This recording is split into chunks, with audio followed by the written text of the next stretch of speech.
lee. Tampoco que estamos notando. ¿Aquí viene unos interruptores? Desde aquí sí que se lee. Sí, se ve. ¿Se ve bien?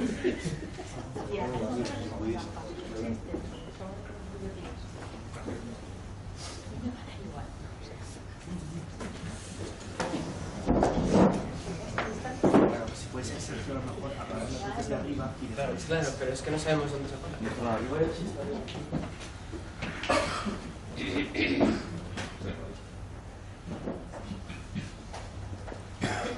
No.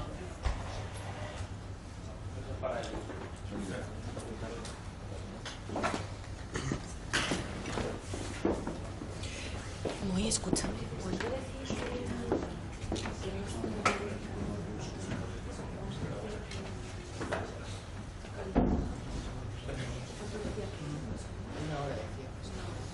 ¿Pero no lo pone ahí?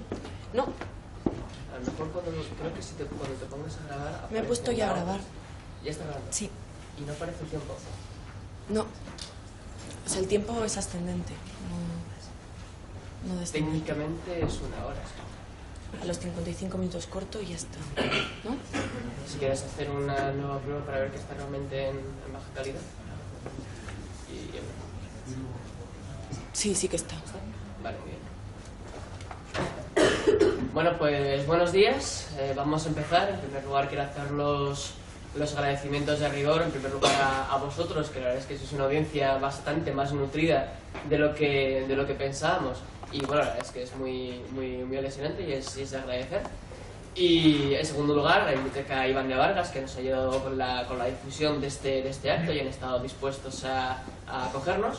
Y por supuesto a Sergio, que desde el primer momento pues se ha prestado muy amablemente a hacer una charla sobre nada más y nada menos que una charla introductoria a la filosofía de Gustavo Bueno, cosa digamos que no es baladí. Y según me asegura, pues ha hecho un buen trabajo que ahora pasaremos enseguida a evaluar. Bien, antes de darle la palabra a Sergio y de que nos haga su ponencia, pues sí me gustaría que dedicar un minuto a explicaros quiénes somos.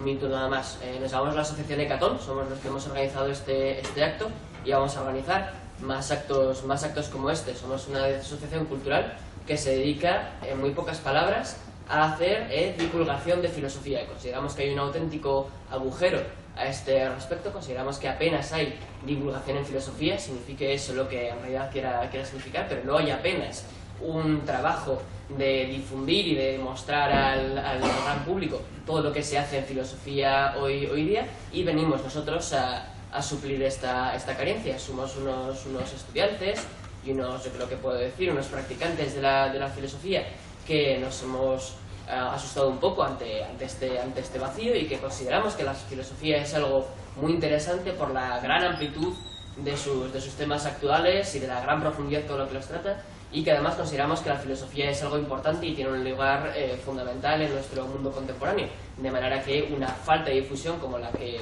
padecemos pues es algo realmente deleterio. Entonces, básicamente a lo que nos vamos a dedicar es a organizar actos como este, talleres, congresos, en los que un filósofo o alguien cercano a un tema o a unas ideas filosóficas, y sabemos que ese término de filosofía es muy vago y comprende un montón de cosas y de proyectos y de ideas distintas, pues pueda ofrecer al gran público una introducción y una perspectiva general de algún debate, de algún problema, de algún filósofo. Así que os invitamos a que nos sigáis en redes, nos llamamos Asociación Ecatón, y ahora mismo estamos comenzando, pero yo creo que con este acto pues es un muy buen comienzo. Y también os invitamos, en el caso de que estéis interesados, a que os unáis a nosotros, nos escribáis y nos ayudéis con esta empresa absolutamente titánica de difundir la filosofía. Así que, pues, sin más, Sergio, te doy la palabra. Vale, pues nada, buenos días a todos. Se me oye bien atrás, no hablo muy fuerte, pero voy a intentar... ¿Me oís bien, no? Bien.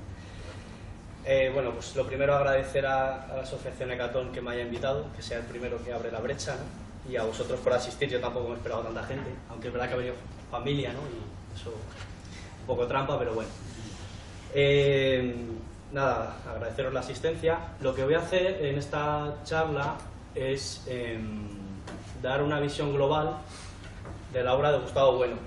Inicialmente había pensado hacerlo en 4 partes, una dedicada a qué es la filosofía materialista, otra a la ontología materialista, la tercera parte iba a ser la filosofía de la ciencia y una cuarta sobre filosofía práctica, digamos, cuestiones sobre filosofía de la religión o filosofía política, pero esa cuarta parte creo que no va a dar tiempo. Entonces, si alguna persona quiere hablar de esto en el coloquio del final, pues se puede hablar. Pero sí me voy a centrar en las 3 primeras partes, como digo, la filosofía materialista, que es la filosofía materialista, la ontología y la filosofía de la ciencia, ¿vale? Bien, va a ser de introducción a la obra de Gustavo Bueno para la gente que no lo conozca. Para la gente que ya lo conoce, pues puede servir de repaso a los puntos esenciales de su filosofía. Y voy a intentar aplicar lo que David Álvaro González ha hecho hace 3 meses, creo en octubre del 16, que dio una charla sobre la idea de sistema. Voy a intentar aplicar sus posiciones a esta charla, a ver qué tal sale. Y también, la última parte, la de filosofía de la ciencia, voy a hablar sobre las identidades sintéticas, que es el núcleo de la teoría del cierre categorial, y voy a intentar replantear algunas cuestiones que yo no entiendo muy bien en Bueno, o que creo que están un poco abiertas tal vez. ¿Vale? Quizás eso sea nuevo, incluso para los que están familiarizados con el sistema. Bueno, pues antes de nada, ¿quién es Gustavo Bueno? Gustavo Bueno es un filósofo que nace en 1 de septiembre de 1924 en Santo Domingo de la Calzada, en La Rioja. Y muere pues en agosto, creo que fue el 5 de agosto del 2016, es decir, hace 5 meses, ¿no? Un poquito más.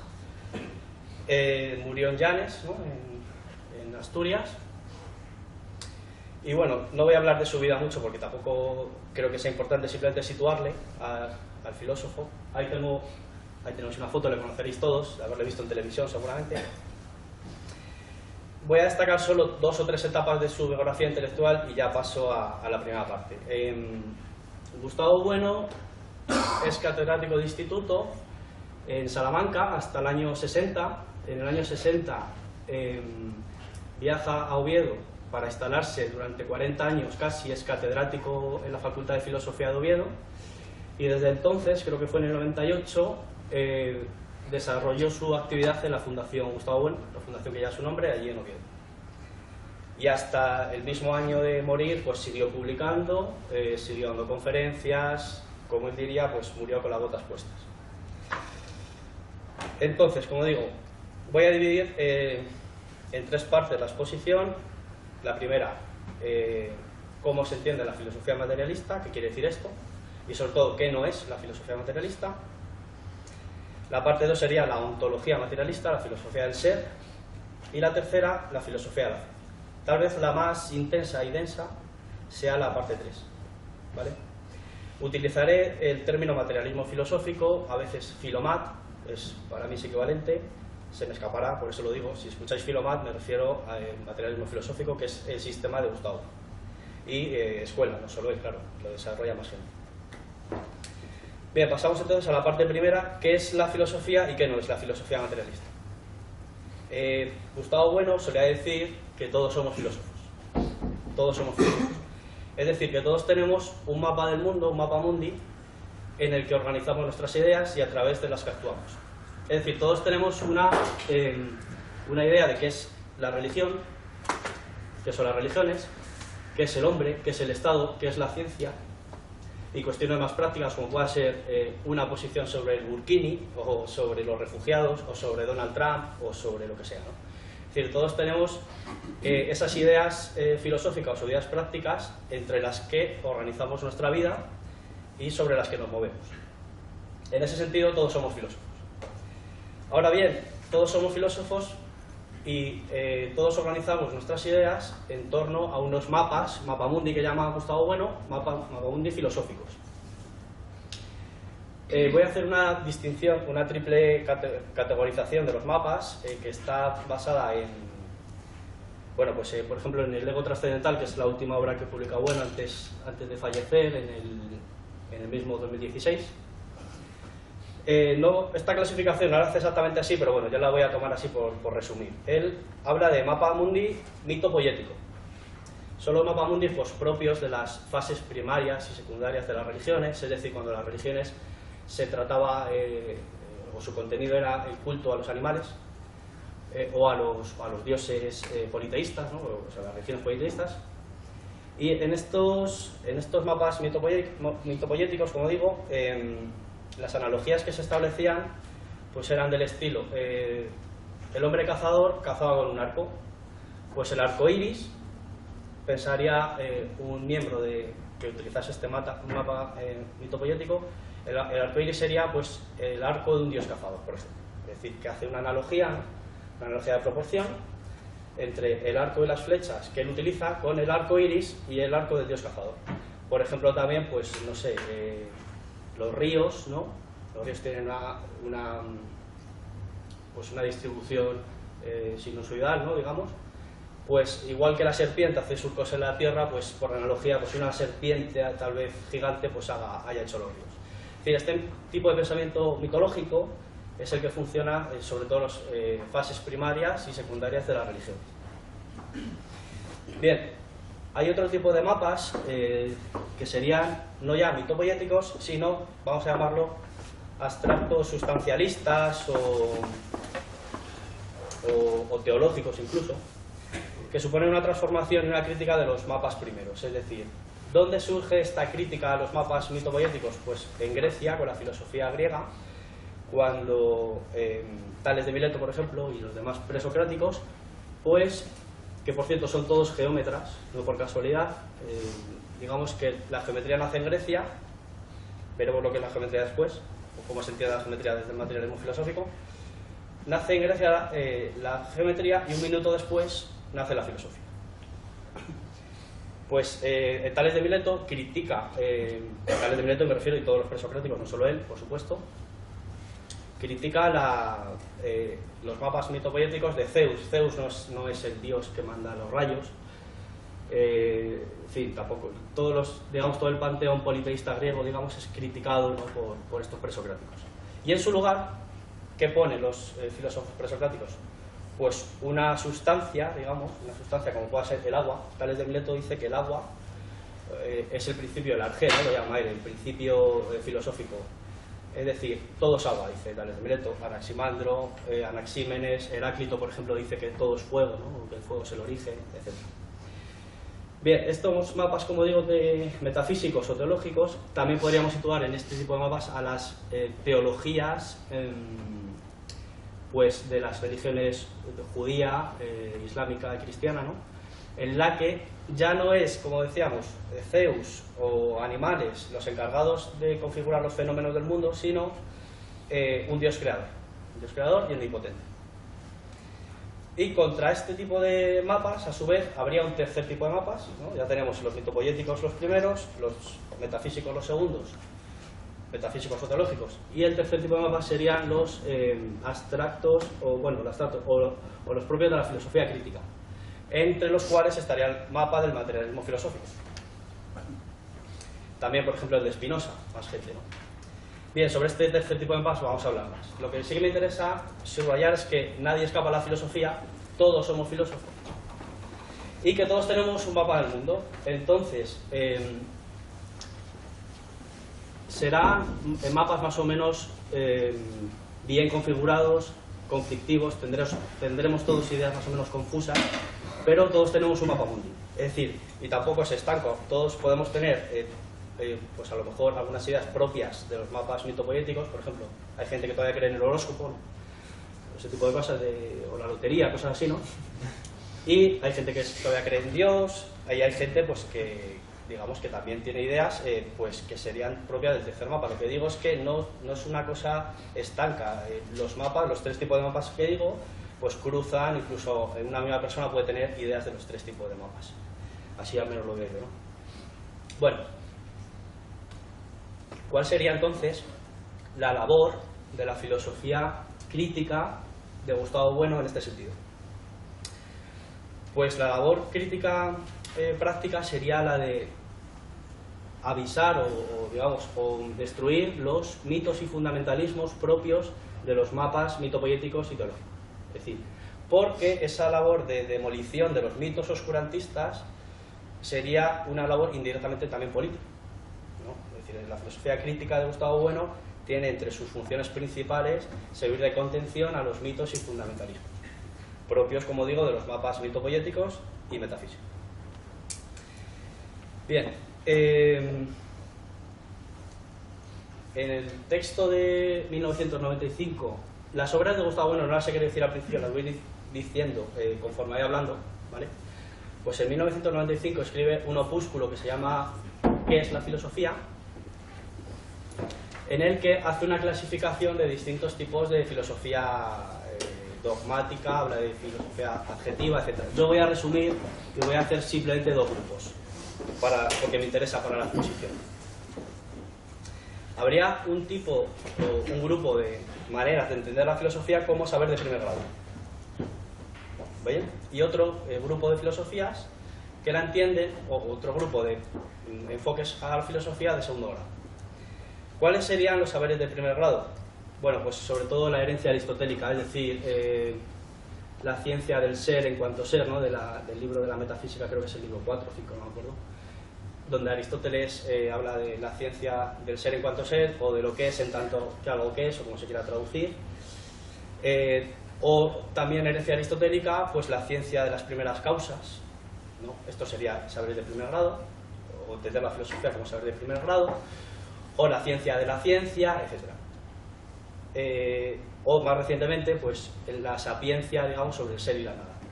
Este tipo de saberes de primer grado se descartan, o sea, de manera de entender la filosofía como de primer grado, se descartan desde el materialismo.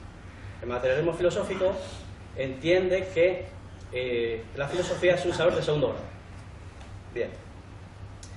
Si es de segundo grado, ¿esto qué quiere decir? Pues que sus fuentes de conocimiento parten de saberes pues prácticos, saberes, por ejemplo, conflictos morales. Por cierto, esto no lo estoy pasando. Bien.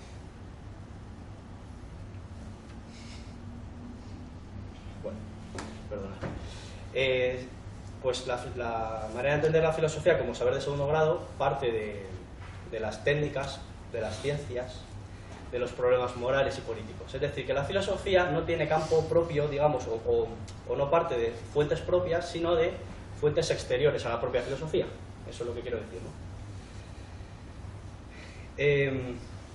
En alguna ocasión, Gustavo Bueno ha dicho que la roca firme sobre la que se asienta la filosofía materialista, pues son las ciencias, ¿no?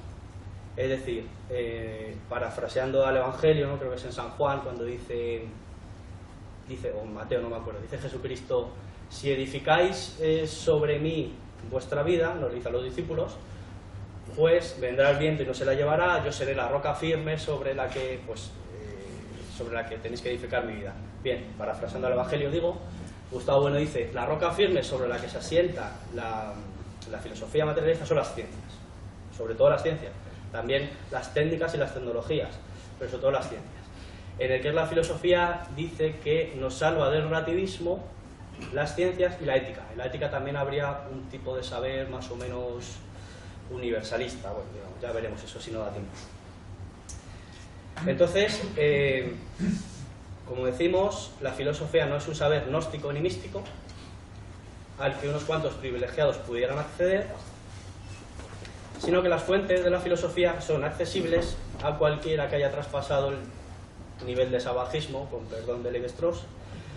Los mapas del mundo no los hacen en exclusiva unos cuantos filósofos en su torre de marfil, sino que todos los sujetos operatorios contribuimos de algún modo a la construcción de los mapas del mundo y de la filosofía. Bien, otra distinción fundamental es la de conceptos e ideas. Los conceptos, para Gustavo Bueno, serían los relativos a los saberes de primer grado. Es decir, los saberes de primer grado hemos dicho que eran las técnicas, las ciencias, la política incluso, o las cuestiones políticas, las normas morales me refiero. Y digamos que, por ejemplo, pues un fontanero tiene que saber lo que es un grifo, ¿no? Tiene que saber lo que es un lavabo. Un electricista tendrá que saber lo que es el cable de cobre, un alicate. Un matemático, por ejemplo, habla de grados de libertad de una ecuación. un jurista distingue entre persona física y jurídica. Bien, todo esto son conceptos, ¿no? Conceptos categoriales. Ahora bien, para poder formar la idea filosófica de libertad, pongamos por caso, no podemos quedarnos con lo que diga el matemático, nada más. Tendremos que acudir a los saberes donde la libertad se usa, los contextos categoriales de primer grado donde se usa la libertad. Pues por ejemplo, pues un abogado habla también de libertad como responsabilidad moral, ¿no? Pues ahí está la libertad, o como responsabilidad penal. Un físico habla de caída libre de un cuerpo, ¿no? Ahí está la palabra libertad. San Agustín, en la teología cristiana, habla de libre albedrío. Ahí está la libertad también. Como decíamos, el matemático habla de grados de libertad en una ecuación. Todos estos contextos categoriales son los que toma la filosofía para poder construir la idea de libertad. En ese sentido, es un saber de segundo grado. Por tanto, entonces, los saberes de primer grado, técnicas, tecnologías y ciencias, trabajan con conceptos categoriales restringidos, y la filosofía con ideas filosóficas que cruzan todos los campos categoriales. Por eso la labor de filosofía en ese sentido sería más complicada, si se quiere. Y lo que se dice sobre la idea de libertad, pues vale para todas las ideas filosóficas, es decir, pues idea de materia, idea de hombre, por supuesto. La idea de hombre, ¿dónde está? Pues en la biología, ¿no? En la física incluso, en la medicina, está la idea de hombre también, en el arte, ¿no? Pues la idea filosófica de libertad sería la encargada de tomar todos esos sentidos categoriales y formar la idea filosófica. Bien, yo creo que se entiende con este par de ejemplos. Y antes de pasar a la parte 2, quiero aclarar un par de cosas sobre el término sistema. Decimos que el materialismo filosófico es un sistema. Ahora bien, aquí hay mucha confusión, por lo que se ve, ¿no? Porque, vamos, por discusiones personales y demás. No se trata de que el sistema absolutice o totalice todos los saberes que existen. Sobre todo se entiende el sistema como concatenación de ideas. Es decir, que si estamos en la ética, por ejemplo, tenemos que contar con una idea de hombre, una idea de Estado, una idea de libertad, por ejemplo. En ese sentido se habla de sistema como sistematización, como concatenación de ideas, ¿vale? Tampoco se entiende el sistema como un saber absoluto y total, o como en el sentido de cerrado y clausurado. Es decir, la filosofía, materialista al menos, es un saber radicalmente abierto. Radicalmente abierto. ¿Por qué? Pues hombre, si estamos diciendo que depende de las filosofías de primer grado, o sea, perdón, de los saberes de primer grado, y los saberes de primer grado, como son las normas morales, que están en constante conflicto, las ciencias, que están en continuo avance, y las técnicas y tecnologías lo mismo, pues obviamente la filosofía es un saber abierto, porque depende de saberes abiertos a su vez. Vale, o sea, lo digo porque mucha gente se asusta ante la palabra sistema pensando que es una cosa clausurada, cerrada, o absolutista en el sentido de que absolutiza absolutamente todos los saberes. No, es más bien como concatenación de ideas y como saber abierto. Esto lo quiero aclarar. Bien, es lo que digo ahí. Entonces, ¿por qué decir que el sistema es materialista? Pues un primer sentido es porque toma, digamos, porque depende de materiales de primer grado. Bien, eso ya lo hemos dicho. Pero ¿por qué más se llama materialista? Como oposición a los sistemas filosóficos idealistas y espiritualistas.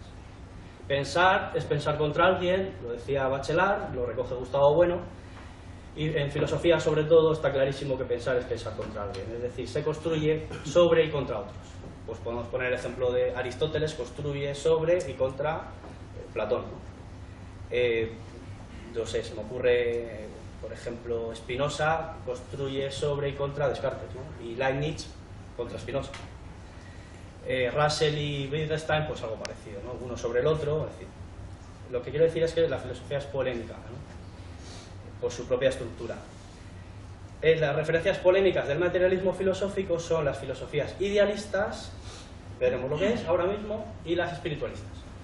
Una filosofía es idealista, tal y como lo entiendo yo, que lo entiendo Gustavo Bueno, si no parte de los fenómenos del mundo, saberes de primer grado, más o menos configurados, sino si parte de algo así como la subjetividad o las condiciones de posibilidad de conocimiento, ¿no?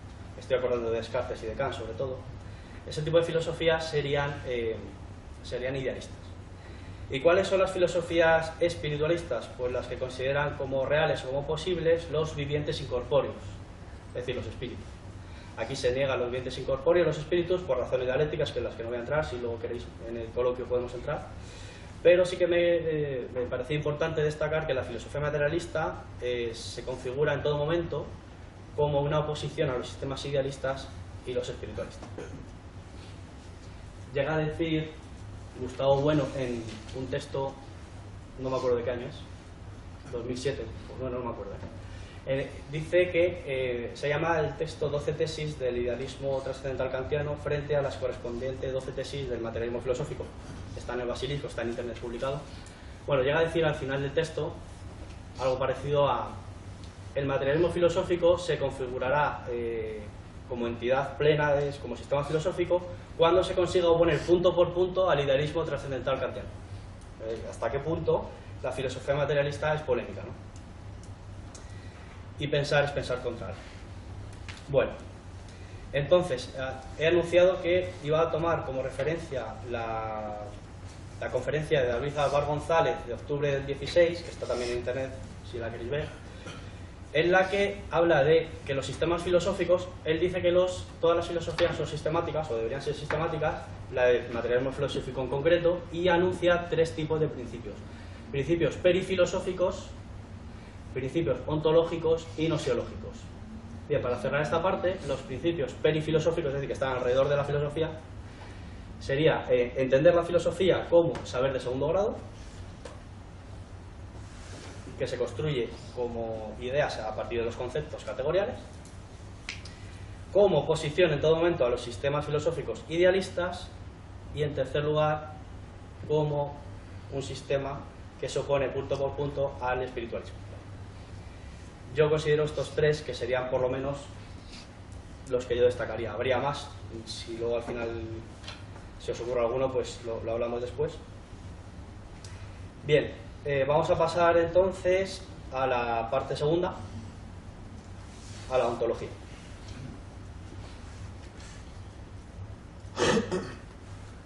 Bueno, ¿en qué obras me he basado para esta parte? Bueno, en realidad un poco en todas, ¿no? Pero todas están de alguna manera presentes, pero sobre todo los ensayos materialistas del 72, el opúsculo Materia, que está lo tengo por aquí, que es del 90,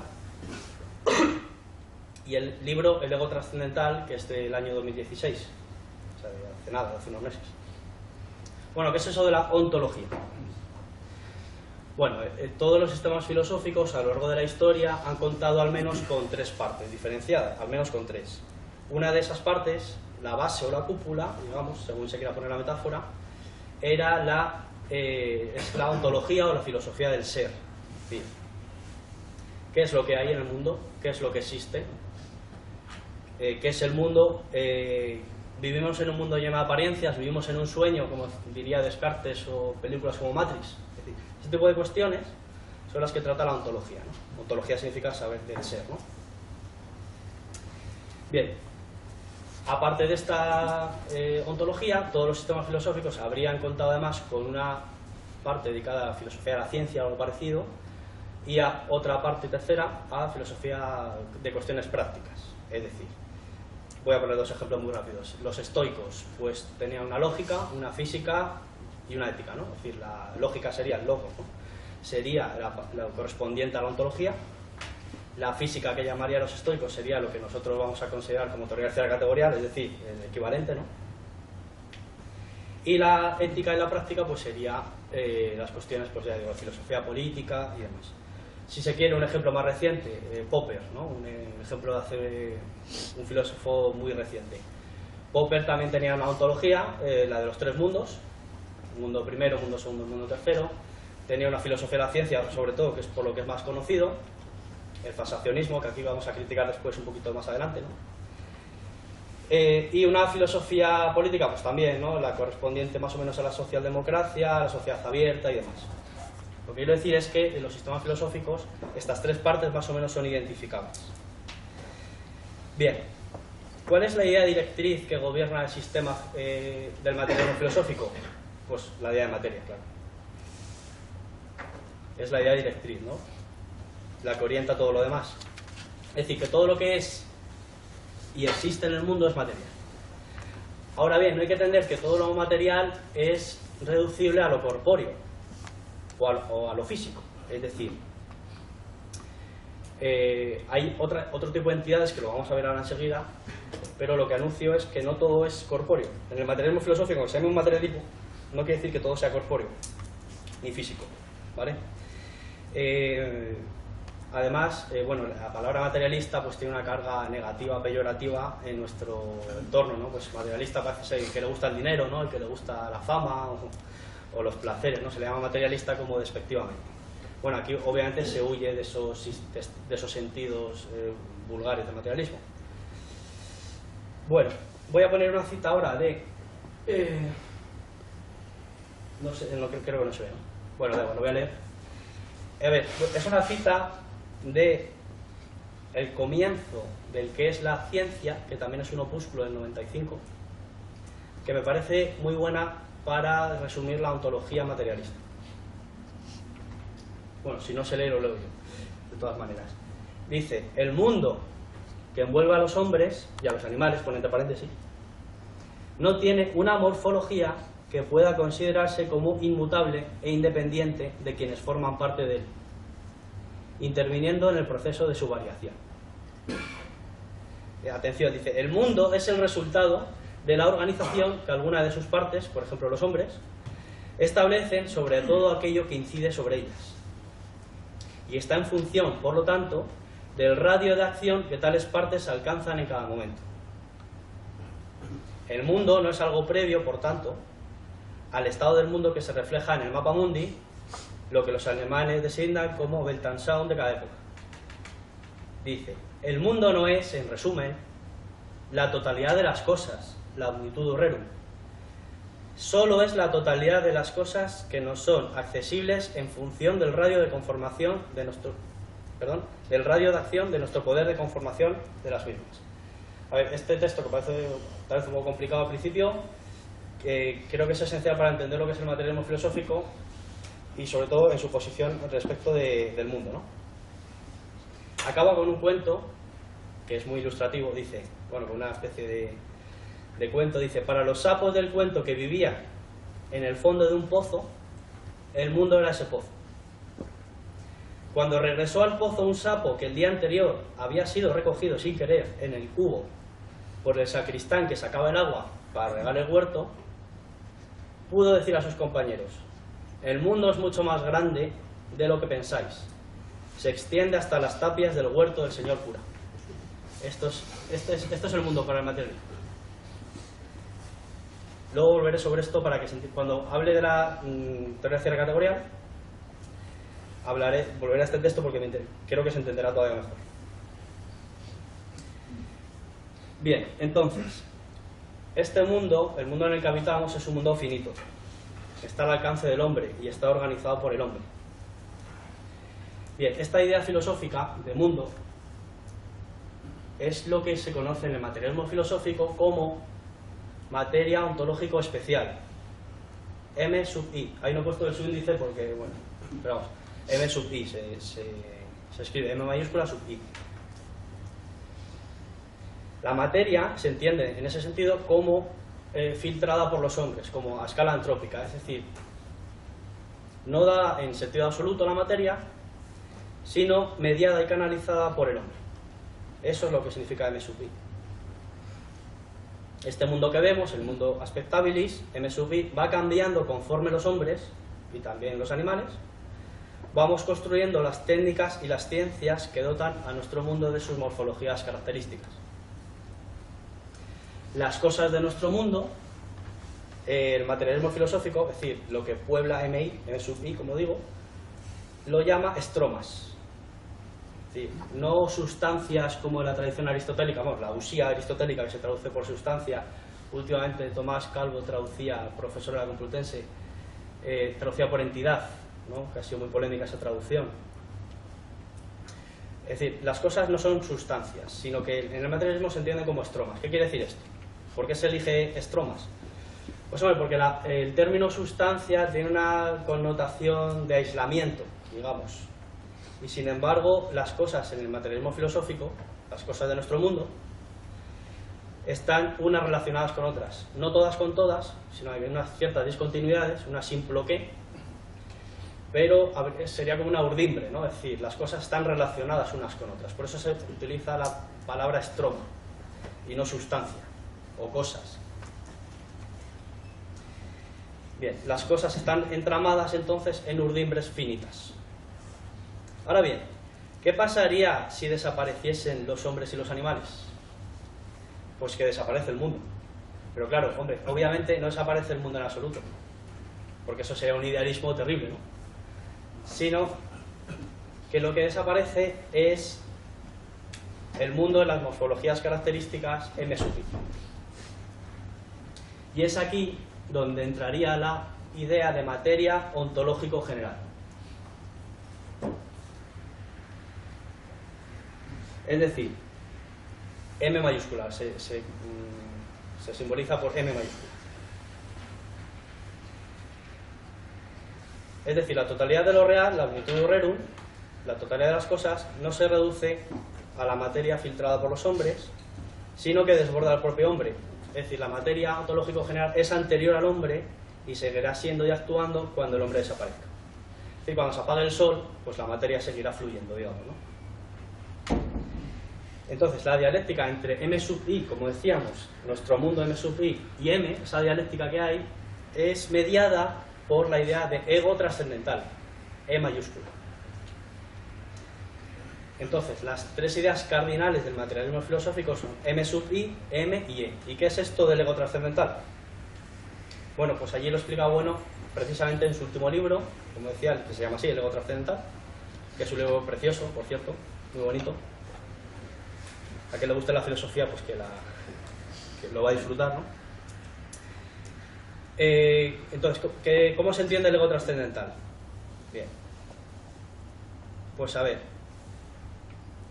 El ego trascendental, digamos que es... hemos dicho que el mundo de Mesubí está poblado por estromas. Bien. Pero esos estromas, ¿quién los hace? Y pues ni yo ni vosotros, propiamente, ¿no? Sino el conjunto de todos los hombres dados en un horizonte histórico. Y esta suma abstracta de hombres que operan y conceptualizan el mundo de Mesubí es lo que se conoce como ego trascendental. Es esa suma abstracta de hombres dadas en cada horizonte histórico. Es decir, en otra época el mundo de Mesubí estaba poblado por estromas tales como el hacha de sílex, pues, vasijas de barro o lanzas, ¿no? Hoy nuestro mundo, M sub I, ha cambiado y está conformado por estromas tales como botellas de plástico de agua, ordenadores, teléfonos móviles. Y los estromas van cambiando. Nuestro mundo M sub I va cambiando.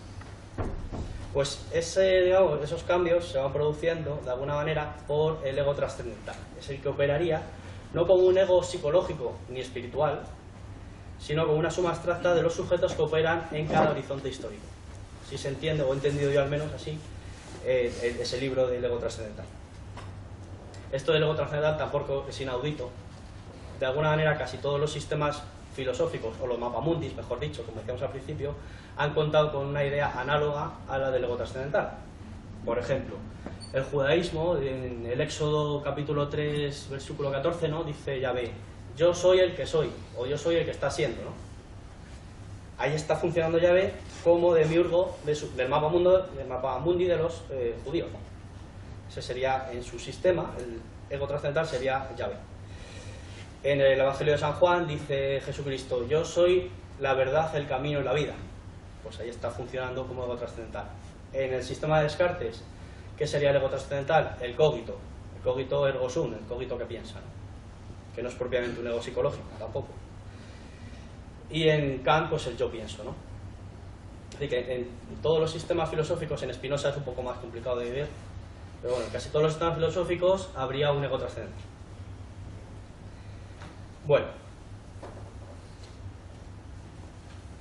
vamos a ver un poco más en detalle esta idea de materia ontológico especial, que como decíamos se escribe como M sub I. El IS es un subíndice que lo que quiere decir es que está poblado por M1, M2, M3. ¿Qué quiere decir esto de M1, M2, M3? Bueno, voy a leer una definición que casi hay que aprenderse de memoria, vamos, yo casi me la sé de memoria porque es importantísima, ¿no?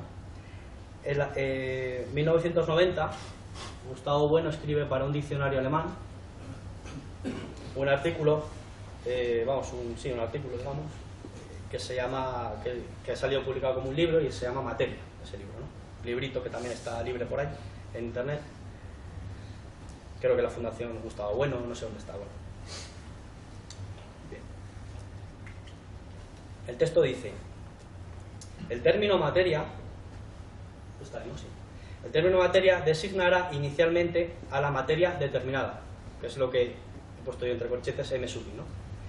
Es decir, a todo tipo de entidad, o sea, a todo tipo de estroma, diríamos nosotros, que dotada de algún tipo de unidad consta necesariamente de multiplicidad de partes variables. Es decir, es toda cosa, toda entidad que tiene una multiplicidad de partes. Partes variables, ya sean cuantitativas o cualitativas, que sin embargo se codeterminan recíprocamente, causalmente, estructuralmente. Sigo leyendo. La materia determinada comprende diversos tipos o diversos géneros de materialidad. Un primer género, que es lo que se llama M sub 1, que engloba a las materialidades dadas en el espacio y en el tiempo. Es decir, las materialidades físicas. M1 sería las materialidades físicas. Es decir, los cuerpos, pero también las ondas electromagnéticas o gravitatorias. Eso es M1. Un segundo género que comprende a las materialidades dadas antes en una dimensión temporal que espacial. Es decir, las materialidades de orden subjetivo. Eso es lo que se llama M sub 2. Un dolor de muelas, por ejemplo, que también es real. O una alegría o una tristeza. Ese tipo de cosas subjetivas son lo que se conoce como M sub 2 en el materialismo.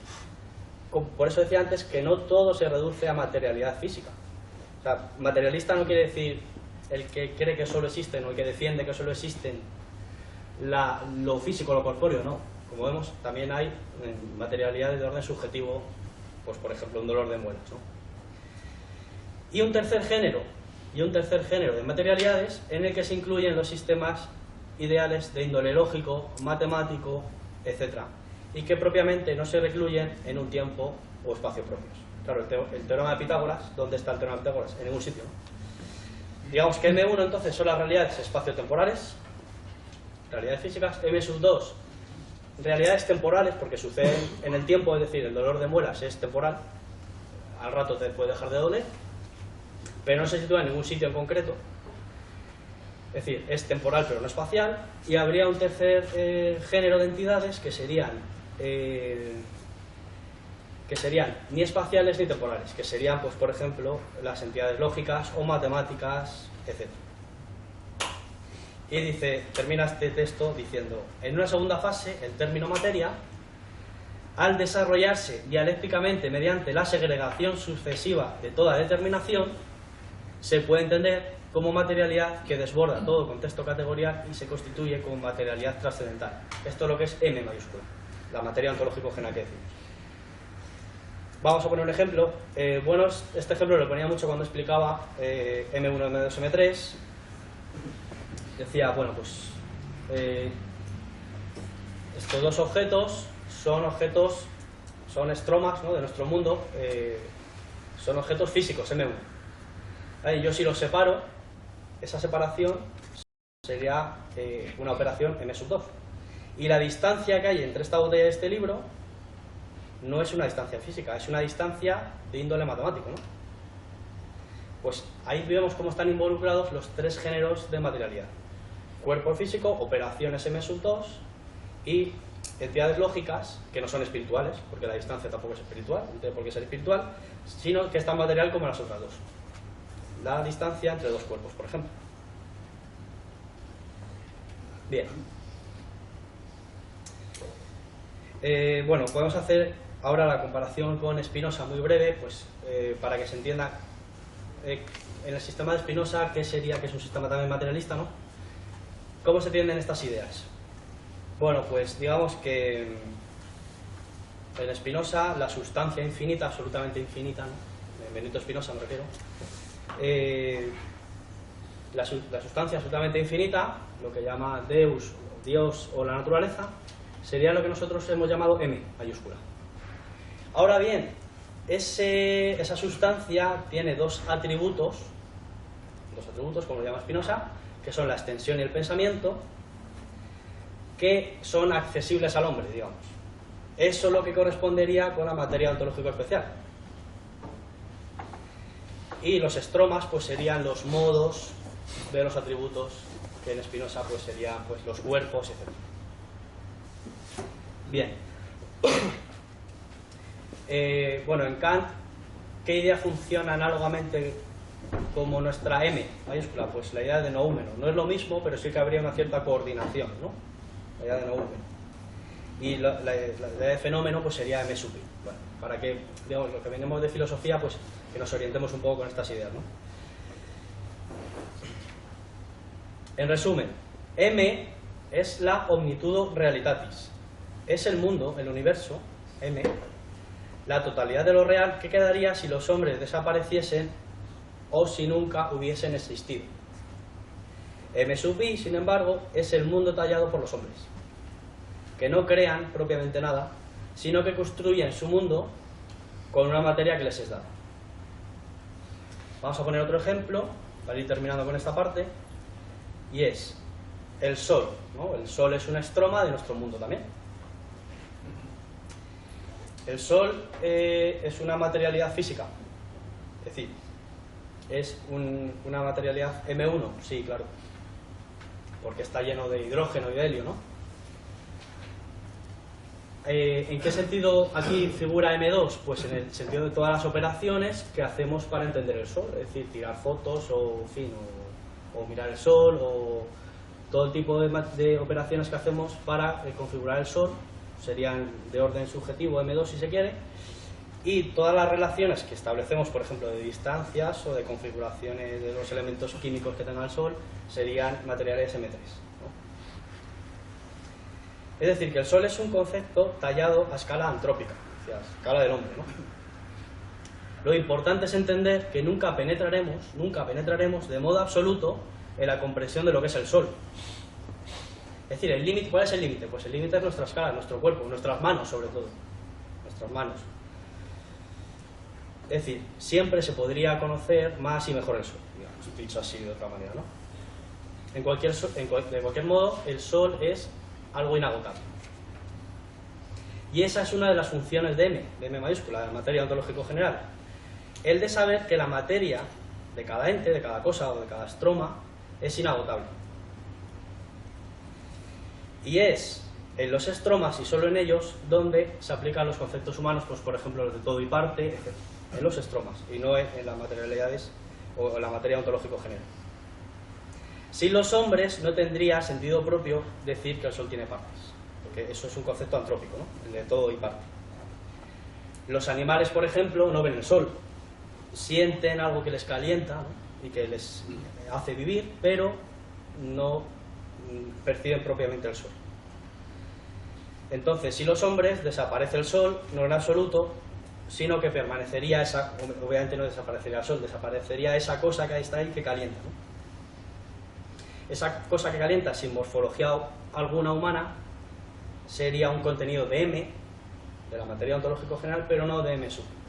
No sé si con este ejemplo se entiende un poco la dialéctica entre M sub y M. Una de las funciones propias de M, de la materia ontológico general, es asegurar la pluralidad radical, la inagotabilidad, como decíamos, de la materia, que bloquea a su vez el dogmatismo. Es decir, nunca llegaremos a saber lo que son los elementos últimos de la realidad, por mucho que se les quiera llamar quarks, leptones o cuerdas. No. Desde el materialismo filosófico esa posibilidad se bloquea, porque nuestra capacidad operatoria no es capaz de llegar por definición a esos supuestos elementos mínimos de la realidad, dado que la capacidad operatoria humana es que nos dan las manos. Es decir, la propiedad, la limitación humana es la limitación de nuestro cuerpo, sobre todo de nuestras manos. Y nuestras manos son finitas y bien finitas, ¿no? Y la mecánica cuántica pues, puede ser un buen ejemplo que ilustre esto. Tampoco llegaremos no solo a los elementos mínimos, sino a los elementos máximos o absolutos de la realidad, por mucho que se empeñen algunos físicos. Porque la realidad es infinita y nosotros y nuestro mundo es finito. Y siempre será finito. Es decir, que hay un corte radical entre m sub i, finito, y la materia ontológica general, que es infinita. Hay un salto radical. O sea, que ignoraremos e ignoraremos siempre. Ahora, eso no significa, ojo, atención, no significa que haya que caer en el escepticismo. Porque cabe la posibilidad de definir una idea de verdad que se ajuste a unos postulados ontológicos materialistas. Es decir, cabe todavía, a pesar de esto que estoy diciendo, a pesar de la materia ontológica general, una idea de verdad. Porque si no hay una idea de verdad, caemos en el postmodernismo o en el relativismo. Y esta es la idea propia de la idea de verdad, es la característica de la tercera parte que vamos a pasar ahora, que es la teoría de cierre de categorías. Como resumen de esta parte voy a situar los principios ontológicos, por recordar aquella conferencia de Álvaro González que decía al principio. ¿Cuáles serían los principios ontológicos? Pues la separación de planos en la idea de materia, es decir, m sub i, hay una separación que hay que entender muy bien, tener muy clara, entre m sub i y que se produce a través del ego trascendental, ya lo hemos dicho, a través de e. Además, que la materia m sub i está conformada por tres géneros de materialidad, m1, m2, m3, que son inseparables, pero que sí que son disociables, son distintos. Además, el punto de partida noseológico del materialismo son los estromas, es decir, se parte de los fenómenos. El principio de Simploqué, que es la discontinuidad, como decíamos antes, entre la materia, la pluralidad infinita de M mayúscula y la codeterminación entre los estromas. Yo creo que estos serían, yo diría que serían los principios ontológicos del materialismo filosófico. Los principios que organizan toda la materia, toda la filosofía. Si me dais un momento. Vamos a por el vídeo, hay que parar un momentito. Ya podéis. ¿Ya? Vale. La parte 3, entonces, es la nosología, filosofía de la ciencia, que se conoce en el sistema del materialismo filosófico como teoría de cierre categorial. Pido disculpas de antemano si resulta un poco dura en algunas de las partes lo que voy a decir, pero es que la materia no es sencilla, ¿no? Bien, ¿qué son las ciencias? ¿No? La pregunta que queremos responder, a la que vamos, es ¿qué son las ciencias? ¿No? Bien, pues creo que ahora se podrá entender mejor la relación entre ontología y ciencias, por todo lo que hemos dicho antes, ¿no? de que la filosofía es un saber de segundo grado que se apoya sobre los problemas morales, políticos, pero también técnicas y sobre todo las ciencias. Es decir, lo que yo quiero insistir, que quede muy claro hoy, es la relación entre ontología y nosología. Entre toda filosofía de la ciencia que se precie tiene que tener una ontología detrás. Si no, yo creo que ni siquiera merece mucho comentario ese tipo de filosofía de la ciencia, ¿no? Bueno, sí que merece comentario, prefiero que no puede ser muy profundo. Entonces, ya sabemos que hay dos planos en la materia, m sub i y m, ¿no? Lo hemos dicho antes. Un momento ontológico especial, m sub i, y un momento ontológico general, el mundo absoluto real, m.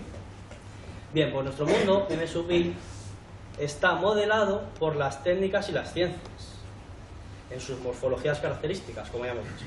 Es decir, las ciencias son la roca firme sobre la que asentar la filosofía de segundo grado del materialismo filosófico. Pero, ¿qué es una ciencia? ¿O qué son las ciencias? La tesis fuerte del materialismo filosófico, una de las tesis más fuertes, más importantes, es que las ciencias no son algo ajeno al mundo, algo especulativo, sino que conforman nuestro mundo, que lo tallan, lo construyen, e incluso lo pueden destruir también, ¿no? Es decir, el mundo en el que vivimos está totalmente atravesado por instituciones humanas, instituciones de carácter técnico o científico. Los edificios, las mesas, las carreteras, incluso los bosques están cercados con vallas, es decir, Todos los estromas están tallados a la escala de las técnicas y las ciencias, como hemos dicho antes. Y las ciencias no son algo especulativo, lo demuestra, por ejemplo, pues la misma biología genética, ¿no?, que introduce nuevas especies biológicas, las naves espaciales, o también, puestos de otra perspectiva, las ciencias no son algo especulativo porque pueden destruir incluso el mundo con bombas atómicas, ¿no? Nuestro mundo, por tanto, es construido. Es decir, no estamos hablando del mundo de Aristóteles, en el que las ciencias eran algo especulativo, algo de gente ociosa, ¿no? Tampoco es el mundo creado desde, digamos, el mundo creado por Dios desde una teología monista, en el que Dios crea la materia y los hombres simplemente la habitan. No, aquí el sentido radical fuerte es que el mundo es construido por los hombres. No en absoluto, como decimos, pero sí en sus morfologías características. Bien. ¿Qué sentidos de ciencia distinguimos o podemos distinguir? Bueno, 4 sentidos de ciencia, ¿no? Es decir, el término ciencia no es unívoco, sino análogo o equívoco, ¿no? Pero bueno, por lo menos no es unívoco el sentido de ciencia. Está el primer sentido de ciencia como saber hacer, es decir, la tecne, ¿no? O sea, ciencia como tecne, como ars, como arte, ¿no? Es decir, hablamos de la ciencia del zapatero, ¿no?, de la ciencia del herrero, del carpintero, del fontanero. Y esta es la ciencia como saber hacer. ¿Cuál sería el escenario típico de este sentido de ciencia? El taller. El taller sería el taller del carpintero o del fontanero, ¿no? Bien. Segundo sentido de ciencia. Esto, bueno, por cierto, no lo he dicho. Los textos en los que más me voy a basar va a ser la teoría de ciencia categorial, publicada en 5 tomos, en el 92 y 93. El que es la ciencia, que es un opúsculo breve del año 95, que es buenísimo ese texto. Y bueno, algunos textos que van a salir después, pero sobre todo esos dos. Bien, el segundo sentido de ciencia es ciencia como conclusiones derivadas de principios, ¿no? Es, tal y como entendía la ciencia de Aristóteles, ciencia como episteme, ¿no? Dados unos axiomas, unas consecuencias que se sacan, unas conclusiones, eso sería la ciencia. ¿Cuál es el escenario ahora de ciencia? No el taller, como decíamos antes, sino la academia o la universidad. Bueno, la academia, digamos, ¿no?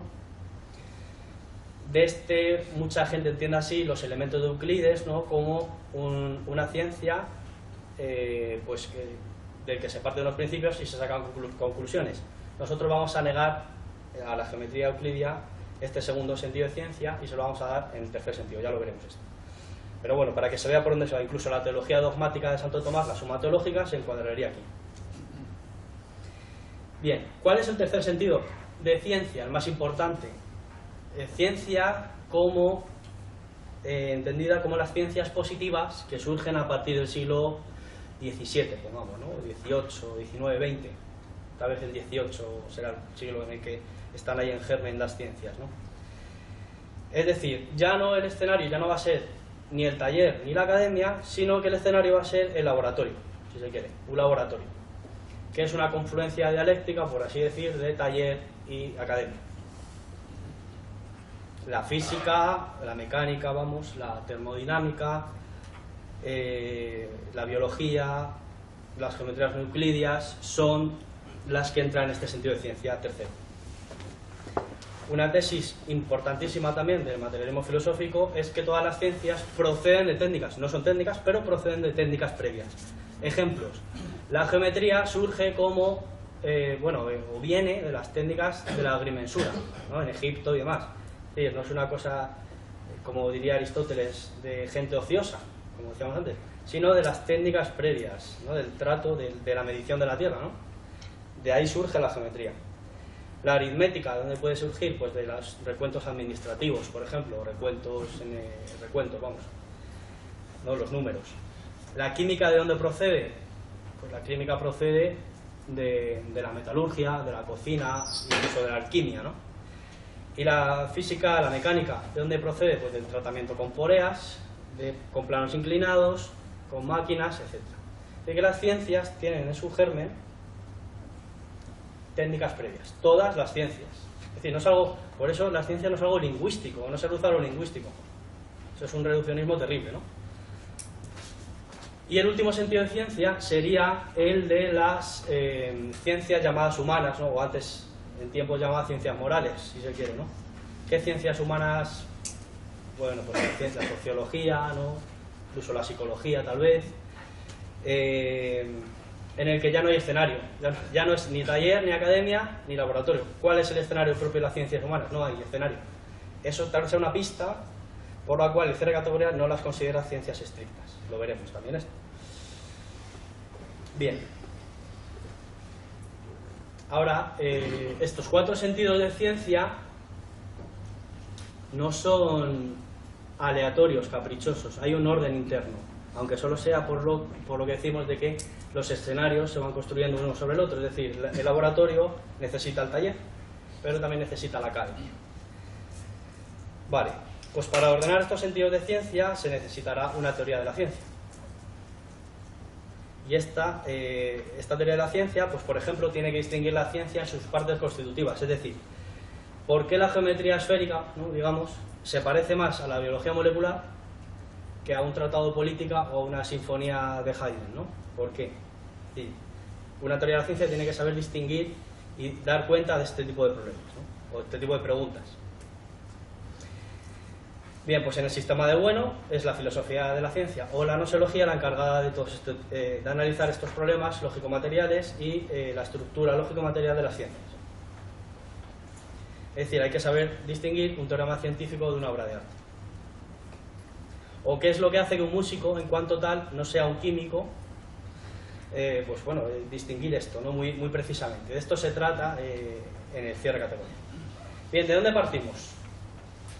Pues partimos de que, como decíamos, la filosofía es un saber de segundo grado, partimos del hecho objetivo de que hay ciencias, del factum de las ciencias, si se quiere, de que vivimos entre una pluralidad de ciencias distintas, es decir, la biología, la medicina, vamos a dejarlo, la geometría, la física mecánica, etc.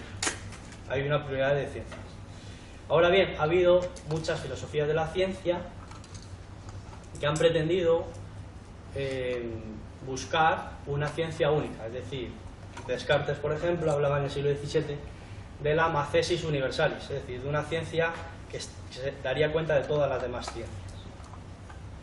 O Galileo, cuando dice Galileo, el mundo está escrito en caracteres matemáticos, ¿no? Claro, ahí la ciencia, todo se reduce a matemáticas, ¿no? Y no solo MI, sino incluso M, ¿no? O sea, toda la materia, todo lo que existe, daría cuenta de las matemáticas. Bueno, pues aquí se niega en rotundo esa posibilidad de que haya una ciencia única, porque todas las pretensiones o todas las filosofías de la ciencia que han pretendido encontrar la ciencia única tienen detrás un monismo ontológico. Y nosotros hemos dicho que el materialismo filosófico es un pluralismo radical por la materia M ontológico general. Decir, pues por ejemplo, los físicos, esto es muy típico de las filosofías espontáneas de los físicos, ¿no? De decir que han encontrado el Big Bang o cosas así, ¿no? De que han encontrado por fin el origen de las ciencias y que todo se reduce a física, o Galileo, hemos dicho antes, que todo se reduce a matemáticas, o todo es química, que dice Severo Ochoa, por ejemplo, ¿no? Y que bueno, tantas veces se recordaba. Esto es muy típico pues del profesional que se dedica a eso, pues se cree que todo se reduce, todo su mundo se reduce a lo que hace, ¿no? También pasa con los juristas, ¿no? Los abogados se piensan que todo se reduce al sumario, ¿no? A lo que hacen ellos. Pues desde el materialismo filosófico mantenemos como tesis de base que hay una pluralidad de ciencias necesarias. O sea que la pluralidad es necesaria, no contingente, me refiero. Por ejemplo, Einstein, ¿no? Einstein, como habla de física, pues todo lo que diga sobre la paz, por ejemplo, pues hay que hacerle caso. ¿Y por qué? O sea, que tiene que ver la física con la paz, por ejemplo. Pues nada, ¿no? En principio. Sin embargo, el fundamentalismo científico pues nos hace creer que los científicos son los nuevos profetas, ¿no? Son los nuevos sacerdotes. Bien, decimos entonces que todos los intentos de reducir el factum de la pluralidad de las ciencias a una ciencia única depende, en realidad, de un postulado monista ontológico, es decir, que la materia sería unívoca. Y nosotros estamos diciendo que M, precisamente la materia ontológico general, evita ese monismo ontológico, porque la materia es plural, por esencia. Bien, pues vamos a ir organizando entonces cómo podemos clasificar las teorías de la ciencia, las filosofías de la ciencia que hay. Podríamos acudir a una distinción clásica en la filosofía, sobre todo moderna, entre sujeto y objeto.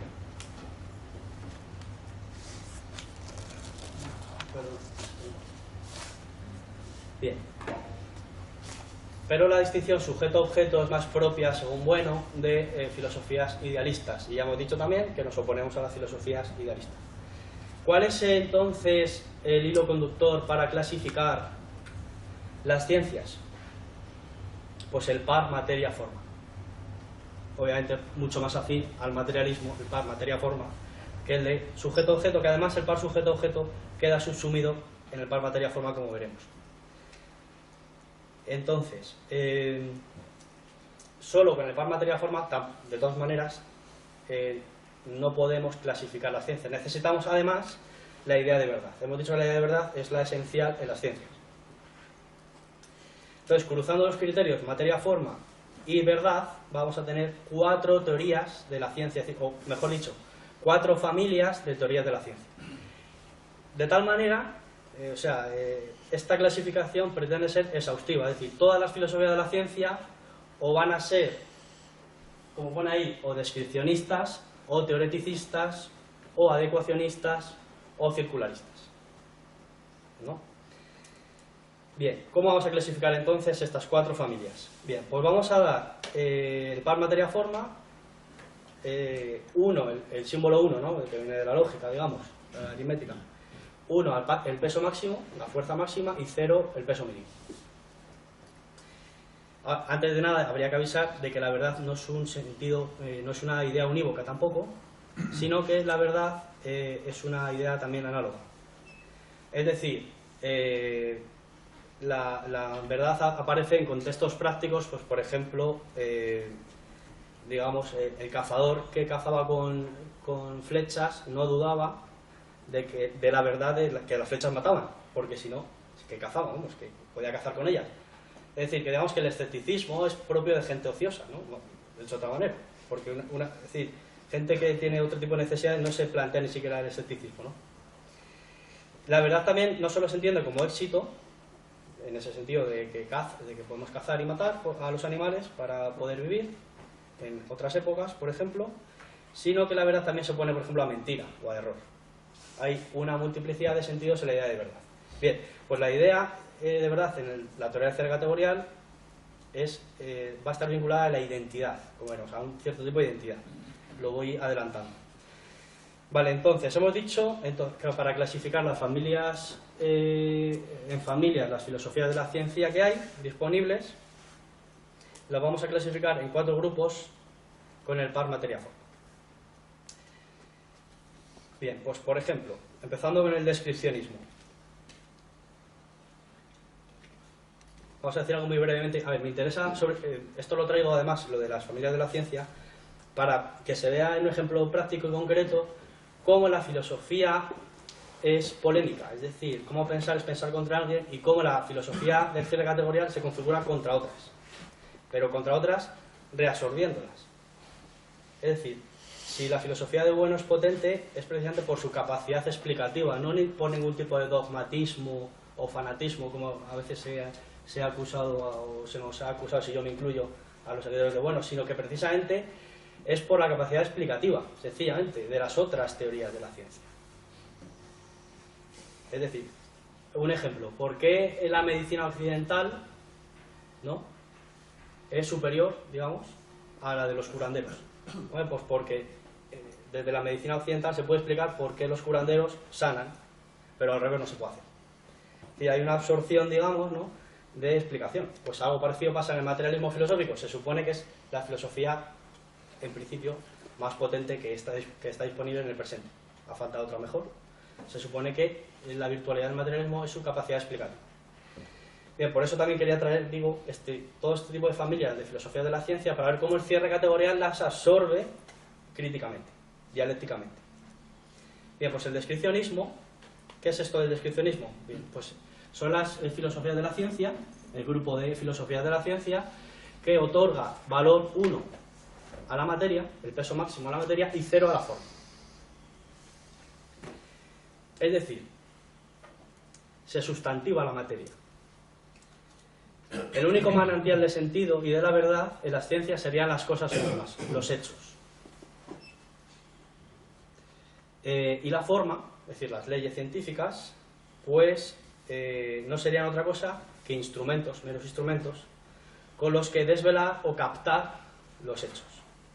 Dicho de otro modo, las ciencias servirían para mostrar las cosas tal y como son, o acercarse lo más posible a las cosas y a los hechos, y un instrumento para clasificar la información empírica que llega a nuestros sentidos sería lo que, bueno, pues este tipo de teorías han tratado como la inducción. Pero ojo, no la inducción matemática, sino la inducción como correlativo a deducción, si se quiere. ¿No? Pues estoy pensando en Hume, por ejemplo, ahora mismo, ¿no? Ese tipo de construcciones. La verdad se entiende aquí en este grupo de teorías como desvelamiento, como aletheia, si queremos utilizar el término griego, ¿no? Aletheia, ¿no? Desvelamiento. La verdad es desvelar los hechos. ¿A qué grupo de teorías podemos clasificar aquí? Pues la tradición empirista inglesa, sobre todo, ¿no? Inglesa, que parte con el canciller Bacon, con Hume. Es decir, en general esta tradición nominalista empirista de puño anglosajón. También los positivismos, ¿no? El propio Husserl, ¿no? Se declaraba positivista. Al Círculo de Viena también, por supuesto, se incluye aquí. Como familia de teorías que surge en parte para enfrentarse a las carencias de descripcionismo, tendríamos las familias teoreticistas, el segundo grupo de familias, que otorgan ahora, sin embargo, el peso cero a la materia, a los hechos, y centra todo su peso relativo en la forma, en las construcciones científicas. Pero tendría como construcciones lingüísticas, ojo, como construcciones lingüísticas, sobre todo, ¿no? Es decir, que el peso ya no recae, el peso de la verdad no recae ya sobre la materia, sobre los hechos, sino sobre la misma construcción teórica, es decir, sobre la forma. Y, bueno, pues es tradicional en este tipo de teorías criticar los métodos inductivistas del empirismo o del descripcionismo. Bueno. Bien, ¿quién es el líder o el más famoso, digamos, de este grupo de teorías científicas? Pues Karl Popper, ¿no? Karl Popper, que es el más conocido. La verdad aquí se entiende como coherencia. Popper entendía la ciencia como una ciencia era ciencia si era falsable. ¿Qué quiere decir esto? Bueno, vamos a poner un ejemplo por no entretenernos con Popper, porque no nos interesa mucho Popper, pero para ver que este tipo de filosofía de la ciencia, por ejemplo, el falsacionismo de Popper, también tiene virtualidades, es decir, no se niega que las otras teorías de la ciencia tengan algún fulcro de verdad. O sea, no se trata de que la verdad absoluta sea el materialismo filosófico de bueno y que las demás no expliquen nada, ¿no? Por ejemplo, ¿qué puede explicar el falsacionismo de Karl Popper? Pues bueno, un criterio que se nos puede ocurrir es los profetas, ¿no? Los profetas, ¿la ciencia de los profetas es ciencia o qué es? ¿No? Pues hombre, según Popper no. ¿Por qué? Un profeta se dice a sus discípulos o a quien sea, si no rezáis lo suficiente, va a haber una catástrofe, pues un terremoto o lo que sea, o va a castigar, si no rezáis lo suficiente hay una catástrofe. Entonces pueden pasar dos cosas, que haya catástrofe o que no la haya. Si la hay, si hay catástrofe, dirá el profeta, es que no habéis rezado lo suficiente, os habéis portado muy mal, ¿no? Si hay catástrofe, dice el profeta, muy bien, os habéis portado muy bien. Entonces, claro, dice Popper, en los dos casos, el profeta gana siempre. Es decir, su posición no es falsable. Es decir, no hay ninguna condición, ningún experimento o ningún hecho real en el que se false su teoría. Por eso, diría Popper, las profecías no son ciencias. No son ciencias, ¿no? Ahora bien, el teoreticismo tampoco es suficiente para el materialismo filosófico porque sí, puede tener algunas virtualidades, pero otras no. Vale. Bueno, ¿a qué otros filósofos de la ciencia podemos meter aquí? Pues bueno, pues Kepler no es que es el filósofo de la ciencia probablemente, pero bien, la filosofía, o la ciencia tal y como la entendía Kepler estaría aquí, o Dirac, ¿no? El famoso físico, he puesto una cita, creo, bueno, no está aquí, pero la digo, la leo. Dice Dirac, fijaros, creo que es más importante que una ecuación tenga belleza, que pretender a la fuerza que coincida con la experiencia. Esto está clarísimo, esto es teoreticismo, ¿no? ¿Qué más da que coincida con la experiencia o no? Bueno, ¿qué más da? No, o sea, que se deja en segundo plano. Lo importante es que la ecuación sea bonita, ¿no? Pues está claro, esto es un teoreticismo. Paso al ecuacionismo y ya al circularismo, que es lo que la teoría de la categoría. Entonces, el tercer grupo de teorías, que es la más densa en cuanto a adeptos, digamos, es el adecuacionismo, que lo simbolizamos como 1-1, es decir, sustantiva tanto la materia como la forma. Habría por una parte una materia que contiene en sí misma las verdades, y la ciencia sería capaz de apresar las formas que brotan de esa materia. Es lo que decíamos antes de Galileo, de que el mundo está escrito en caracteres matemáticos, ¿no? Es decir, la creación de Dios, porque Galileo a pesar de todo era muy católico, ¿no? La creación de Dios, o sea, la materia, digamos en ese sentido, está repleta de formas matemáticas. Y las matemáticas sería en ese sentido la forma que conjuga con esa materia, ¿no? Que se sustantiva tanto la materia, la creación en este caso, como la forma. Es decir, la verdad de alguna manera estaría tanto en la materia como en la forma. Es también de algún modo la concepción de la ciencia del realismo ingenuo, la concepción de la ciencia de Aristóteles o de Santo Tomás de Aquino, de la escolástica. La verdad es una adecuación, una adecuatio entre intelecto y cosa. También podemos ir a filósofos más recientes, Stig Müller, Smith, Jesús Mosterín, por ejemplo, en España también, que estaría aquí con este grupo de teorías. Mario Bunge, bueno, también se podría clasificar aquí tal vez. Serían representantes de lo que ellos llaman estructuralismo de las teorías científicas. Estarían aquí metidos, serían adecuacionistas también. Einstein también sería adecuacionista, por ejemplo, ¿no? Y la filosofía espontánea de los científicos, pues normalmente suele ser adecuacionista. La verdad, entonces, consiste en un ajuste entre las formas lingüísticas científicas y la realidad empírica material. Es una forma de adecuación o de isomorfismo. Bien, pasamos ya a las teorías circularistas, que es, por fin, la teoría de tercera categoría. No solo la teoría de tercera categoría, también se puede meter en este grupo a Feyerabend, en su anarquismo epistemológico. Pero Feyerabend, sin embargo, la idea de verdad es más difícil de captar. No tiene una idea propiamente de verdad, por su anarquismo epistemológico que se le conoce, ¿no? Bien, vamos entonces al circularismo, que se otorga peso cero a la materia y cero a la forma. No se sustantiva ni la materia ni la forma, y es la teoría propia del cierre categorial. Pero antes de poder decir lo que es el circularismo, tenemos que definir lo que es el espacio noseológico, y ya por fin daremos la respuesta a qué es la ciencia. Bien, el espacio noseológico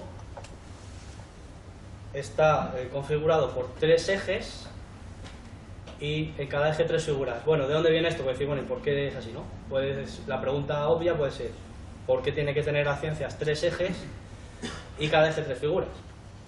Es largo de explicar, no me puedo meter ahí, hay razones internas. El hilo conductor se toma la lingüística, aunque decimos que la ciencia no se reduce a la lingüística, sin embargo, el hilo conductor sí que va a ser la ciencia lingüística, ¿no? De, por ejemplo, Wheeler o Morris, ¿no? Que hablan de eje sintáctico, semántico y pragmático. ¿Vale? Ese es el hilo conductor para construir el cuerpo de las ciencias.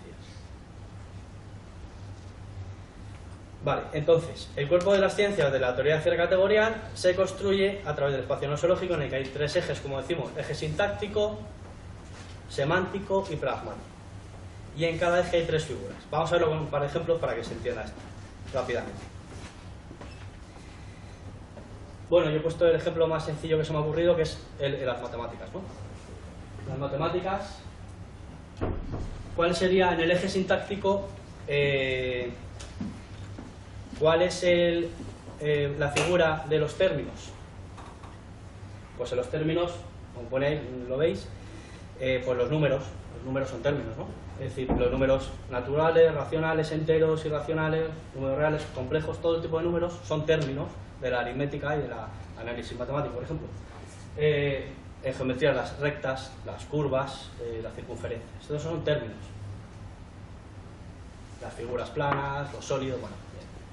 ¿Qué operaciones son propias de las matemáticas? Estoy hablando de las matemáticas en general, aunque las matemáticas sabemos que es un conjunto de ciencias o de disciplinas, si se quiere. Pero bueno. Operaciones, pues hombre, las funciones en realidad, las funciones matemáticas son operaciones siempre, ¿no? Toda función es una operación. Operación suma, resta, multiplicación, división. Bien, eso son operaciones. Derivar, integrar, etc. ¿Y qué tipo de relaciones tenemos en las matemáticas?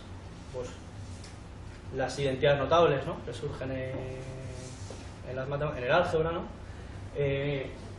Ecuaciones algebraicas, por supuesto, relaciones de distancia, como he dicho antes, ahí pongo relaciones geométricas, etc. Bien, el cuerpo de la ciencia lo vamos a ir, como veis, lo estamos organizando en torno a unos ejes. Esto es como un espacio nosológico, ¿no?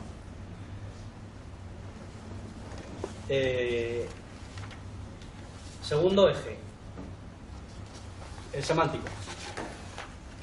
En el eje semántico tenemos referenciales, fenómenos y esencias o estructuras.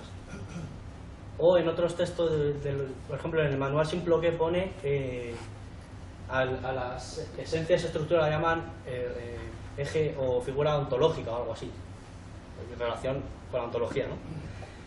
Bueno, ¿qué referencias fisicalistas tenemos? Esto sí que es importante. Integramos como cuerpo interno de la ciencia a cuerpos físicos. Es decir, la ciencia no se va a reducir a cuestiones lingüísticas, porque tenemos una figura, dos referenciales, que incluye a los signos tipográficos, a las rayas, a las líneas, a la tiza que se sigue en la pizarra, pero también los ordenadores. Es decir, los ordenadores son una parte formal interna de las matemáticas. Si no, las ecuaciones diferenciales, por ejemplo, no lineales, no se pueden hacer sin ordenadores, por ejemplo, ¿no? Calculadoras también, la regla y el compás. Es decir, todos esos aparatos son internos a las ciencias, a la ciencia matemática en este caso, ya no digamos en la química y en la física, ¿no? Digo esto, insisto, quiero ser un poco pesado con esto, pero para que se entienda que las ciencias no se reducen a cuestiones lingüísticas, aunque sean importantes, pero que no se reducen a esto. Si no se incorporan los aparatos, no se entienden las ciencias. Y Carlos Madrid, por ejemplo, tiene un texto muy bonito, Carlos Madrid, que se llama ¿Cómo se hace ciencia con aparatos? O algo así, que está por ahí también en internet. Y lo explica muy bien esto, pone muchos ejemplos, ¿no? Bien, ¿qué fenómenos tenemos en las ciencias? Pues hombre, los dibujos, los diagramas que escribimos, los ejemplos, los contraejemplos, todo esto son fenómenos. ¿Y cuáles son las esencias o estructuras? Las definiciones, los teoremas, las clasificaciones, las demostraciones, los modelos. Todo esto son las esencias o estructuras, que es donde gravita el centro de cierta categoría, ¿no? Y por último, un eje pragmático, ¿no? Tercer y último eje sería el eje pragmático, en el que hay normas, autologismos y dialogismos. Bueno, ¿qué normas internas hay en la...? Es decir, no hay un anarquismo epistemológico, porque es que en las ciencias, en las matemáticas hay normas, que no se puede saltar uno. Es decir, no se puede dividir por cero nunca, ¿no? Por mucho que nos empeñemos. O un número real elevado a 0 es 1. Y eso es una norma interna. O factorial de 0 es igual a 1. Estas son normas internas a las matemáticas. Internas, no externas. Si no, no se puede hacer matemáticas. Hay autologismos, obviamente, también, de los científicos. Hay ocurrencias, ¿no? Las ideas felices, llamadas, los recuerdos. Se dice, ¿no?, por ejemplo, que Poincaré se baja del autobús un día y se acuerda o descubre las funciones fuchianas, ¿no?, por ejemplo. O Descartes dice que se iba a dormir, ¿no?, con un problema de matemáticas y que por la mañana se levantaba con la solución. Bueno, pues estos son autologismos, por ejemplo, ¿no?, que dicen que dormía mucho, además. Y los dialogismos, la última de las figuras nosiológicas, pues también se integró la ciencia, los congresos, los libros, los debates, los trabajos en grupos, sin ir más lejos, los grupos de investigación. Bien. Bueno, ya estamos acercándonos entonces al final y para poder responder a qué es la ciencia. Lo que sí que voy a aprovechar, ya que hemos expuesto aquí el cuerpo de las ciencias, todas las ciencias, la química se puede hacer una distribución análoga, en la física, en todas. He puesto esto porque yo creo que es lo más conocido, lo más sencillo, ¿no? Pero sí que voy a hacer dos observaciones. Cada ciencia tiene su método propio o sus métodos propios, es decir, no hay algo así como el método hipotético deductivo, que se suele decir en las ciencias. No, eso no existe, porque cada ciencia tiene sus métodos. Y los métodos dependen, por ejemplo, por resumir, del eje sintáctico. Es decir, en la química, los métodos químicos son los que surgen de los términos en química. ¿Cuáles son los términos? Pues la tabla periódica de los elementos, ¿no? El hidrógeno, el cloro, el helio. ¿Qué operaciones hay en la química? Pues las propias de análisis, síntesis que se hacen en el laboratorio y las relaciones de proporciones que salgan bien. Lo que quiero decir es que cada ciencia tiene sus propias metodologías y que tampoco hay una ciencia única con un método único. Y la segunda observación que quiero hacer es, por insistir todavía más, la relación entre eje sintáctico y ontología. Por ejemplo, en el eje sintáctico, está aquí, ¿no? Los términos se pueden poner en correspondencia aproximadamente con M1, las operaciones con M2 y las relaciones con M3, como he dicho antes de la ontología. Por mezclar todavía más la imbricación entre ontología y nosología. Retomamos entonces la idea de la teoría categorial como circularismo. Según esto, el peso de la verdad no se pone ni en la materia ni en la forma de las ciencias. De hecho, materia y forma se entiende como un par conjugado, no yuxtapuesto, por ejemplo. La tesis central de la teoría categorial, entonces, es que la verdad de la ciencia consiste en un tipo de identidad que se produce dentro del cuerpo de las ciencias. Es decir, contando con todo este cuerpo de las ciencias, hay unas ciertas identidades que se van produciendo y en eso consiste el núcleo de las ciencias, en ese tipo de identidades, ¿no? Los científicos son los que construyen la verdad, pero una vez que se llega a la verdad, los científicos de alguna manera se pueden retirar. Es decir, una vez que se construye el teorema de Pitágoras, se te puede retirar, de alguna manera, ¿no? O se puede segregar al menos la individualidad. Y esto sería la característica de las ciencias estrictas, que no ocurre ni en las técnicas ni en las ciencias humanas. En las ciencias humanas el científico no se puede retirar. Es un criterio de demarcación, digamos. Yo propondría no hablar tanto de identidad sintética, porque todas las identidades son sintéticas, sino de identidad científica, porque hay otro tipo de identidades que son, por ejemplo, política, ¿no? Política también se habla de identidad. Entonces yo propongo, no sé qué tal caerá esto entre el público, llamarlo identidad científica, en vez de identidad sintética, porque todas las identidades son sintéticas. Bueno, entonces, ¿cuáles son las condiciones de posibilidad para que se produzca una identidad científica? Que haya un contexto determinante, es decir, el contexto determinante. Es decir, en el teorema de Pitágoras, por ejemplo, el famoso teorema del libro 1.47, ¿no? La demostración que se da allí, ese teorema vale para el plano geométrico o para el cilindro, porque la estructura geométrica del plano y del cilindro son isomorfas, pero ese teorema, el teorema de Pitágoras, no vale para la esfera. En la esfera, la geometría esférica, no vale ese teorema. ¿Por qué? Pues hombre, entre otras cosas, porque hay triángulos en la esfera que tienen 90 grados los tres, ¿no? Entonces no vale el teorema de Pitágoras. Es decir, es importantísimo tener muy claro que en los teoremas se dan en un contexto determinante. En el caso del teorema de Pitágoras y de toda la geometría euclidia, el plano o el sólido, o sea, o las tres dimensiones, ¿no? Pero no la esfera, por ejemplo. Entonces, hay una pluralidad de términos físicos, hay una pluralidad de fenómenos y hay una pluralidad de operaciones dadas en el contexto determinante. ¿Cuál es el contexto determinante? Por poner un ejemplo, más importante tal vez de los elementos de Euclides, pues la circunferencia, ¿no? Por la dialéctica, por todo lo que implica la circunferencia. Si las operaciones dan relaciones, atención, esta es la clave, si las operaciones que hacemos dan relaciones que cualquier sujeto humano, cualquier sujeto operatorio podría haber construido, como las que se dan en el teorema de Pitágoras, entonces las relaciones establecidas no dependen del sujeto. Y decimos que son internas o esenciales a la propia construcción, inmanentes al contexto determinante, y habremos construido un nudo en el que ir anudando los distintos materiales de la ciencia en la que estemos trabajando.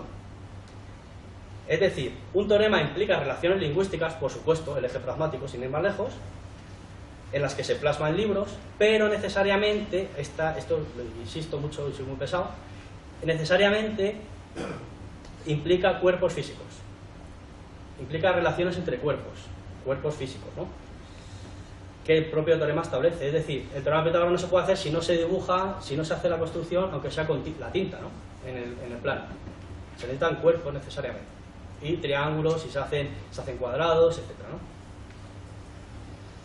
Entonces si hemos llegado a un teorema como el de Pitágoras, hemos llegado a lo que se llama la célula no seológica, ¿no? Por la palabra célula no seológica de cada ciencia. Vale, entonces voy a plantear, antes de terminar, unas cuestiones sobre la identidad y ya por fin termino, ¿vale? Para este texto, para esta parte muy breve, me voy a basar en textos un poco, no sé si olvidados, pero un poco, en fin, no muy citados, tal vez, yo creo, no sé, aparte de la teoría categorial y que es la ciencia, un texto del 82 que se llama Cierre categorial aplicado a las ciencias físico-químicas, los predicables de la identidad, que es un texto del Basilisco, no me acuerdo del año, y Unidad y identidad, que es un texto de Cato Blepas, en el que hay unas conferencias que, bueno, dio, además. Bueno, entonces, rápidamente, identidad. Toda identidad en el materialismo filosófico es sintética, es decir, lo de sintético es redundante. El propio Bueno dice en el glosario del tomo 5 que el concepto de identidad analítica es absurdo o es un concepto límite, dice literalmente. Yo propondría, por tanto, llamarlo identidad científica por ahora. Lo someto a la crítica, por supuesto. Ahí que podáis hacer, ¿no? Y ahora voy a el ejemplo, para los que hemos leído este ejemplo que pone Bueno en ¿qué es la ciencia? Y en el tomo 1 del cierre categorial, a mí me parece que no es buen ejemplo para explicar la identidad sintética. Me parece, por ejemplo, mejor el de Pitágoras, ¿no? Bien, ¿por qué digo que no me parece buen ejemplo? Bueno, a ver, el teorema es que el área de un círculo es pi r cuadrado, ¿vale? Ese es el teorema. Y la demostración del teorema es de lo que se trata, ¿no? ¿Por qué no me parece o no me parece que sea un ejemplo bueno, ¿no? Que pone allí Gustavo Bueno en estos textos que digo? ¿Por qué? A ver, bueno, porque aparentemente es un teorema de geometría, pero en realidad es un teorema que es del cálculo infinitesimal, en realidad, ¿no? ¿Por qué? Porque, bueno, según Bueno, en virtud de este teorema harían falta al menos 2 cursos operatorios totalmente independientes y heterogéneos para poder establecer la identidad, ¿no? Hemos dicho que la verdad era una identidad. Y digo que no me parece buen ejemplo porque esa total independencia de cursos no es propia de todas las identidades sintéticas, sino de unas muy concretas. Es decir, la identidad de cursos operatorios no es propia, creo, me equivocaré, pero creo que no es propia de todas las ciencias, sino de cálculo infinitesimal. Claro, ahí sí, ahí sí. Es decir, el cálculo infinitesimal, la derivada, las integrales, los límites, ¿vale? Ahí sí que hace falta, y esto es un teorema de cálculo, como digo, aquí sí que hace falta 2 cursos operatorios heterogéneos. En efecto, con los infinitesimos, con los infinitesimos del cálculo infinitesimal, tenemos una limitación operatoria constitutiva, porque no podemos trabajar con el infinito, obviamente. Somos seres infinitos, trabajamos con las manos, no podemos hacer operaciones o infinitas operaciones. Por tanto, hay que acudir a la figura dialéctica de la catábasis. Bien, bueno, parece que estoy hablando aquí un poco extraño, pero la catábasis sí que es la figura propia del cálculo infinitesimal. ¿Qué significa esto? Bueno, perdonadme el lenguaje, pero es que así es como Bueno la llama, la catábasis. Bueno, se ve ahí un polígono inscrito, ¿verdad?, en la circunferencia. Bien, pues uno de los métodos para llegar a, por ejemplo, pues Arquímedes, ¿no?, o creo que Euclides también la demuestra, o una demostración parecida. Ese polígono inscrito, si vamos ampliando los lados de 2 en 2, vamos, digamos, aproximándonos al círculo, ¿no? Claro, pero son polígonos. Entonces, para trascender o para pasar al círculo, hay que pasar a otra figura nosológica, al círculo. ¿Cómo se demuestra tu teorema? Pues ahora, si cogemos un polígono no inscrito sino circunscrito y vamos haciéndolo cada vez más pequeño, convergemos también a la circunferencia. De esa manera tenemos que la circunferencia es pi r cuadrado. Esa es la demostración que se hace, ¿no?, en análisis. Que hace Arquímedes ya, tampoco es que sea moderno, incluso Arquímedes las hace, o Euclides. Bien, Euclides, por ejemplo, el teorema 12.2, ¿no?, lo tengo aquí apuntado. De hecho, siendo muy exigentes y según lo que acabamos de decir, este ejemplo no es bueno porque en el curso segundo, que es una integral, es que no se ve muy bien, me parece, pero es una integral lo que pone ahí bueno. En las integrales ya hay 2 cursos operatorios, en la propia construcción de las integrales, ¿no? Toda integral de Riemann es integrable si es acotada y continua, por ejemplo. Y esto es una función continua acotada, semicírculo. Bien. Por tanto, no me parece tampoco buen ejemplo porque en el curso 2 ya hay 2 operaciones. Bien, voy terminando entonces esta parte de la identidad y ya termino. Lo que quiero destacar entonces con esto, que lo que quiero decir es que para que se produzcan identidades científicas hay que recurrir a la convergencia de cursos heterogéneos independientes, no siempre, sino que es en el cálculo infinitesimal. ¿Vale? Me parecen mejores ejemplos, pues, el que pone Euclides en el libro 1.15, que es muy sencillo: 2 rectas que se cortan, los ángulos opuestos por el vértice son iguales. Pues es un teorema muy sencillo. Vale.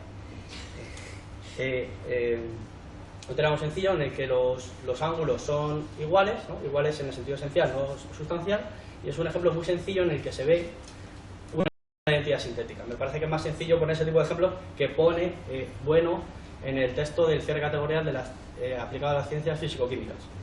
Y Julián Velarde, otro estudioso del materialismo filosófico que se dedica a estas cosas, dice que el paradigma de las identidades sintéticas o científicas es el principio de deducción matemática. Por ejemplo, esos ejemplos me parecen mejor.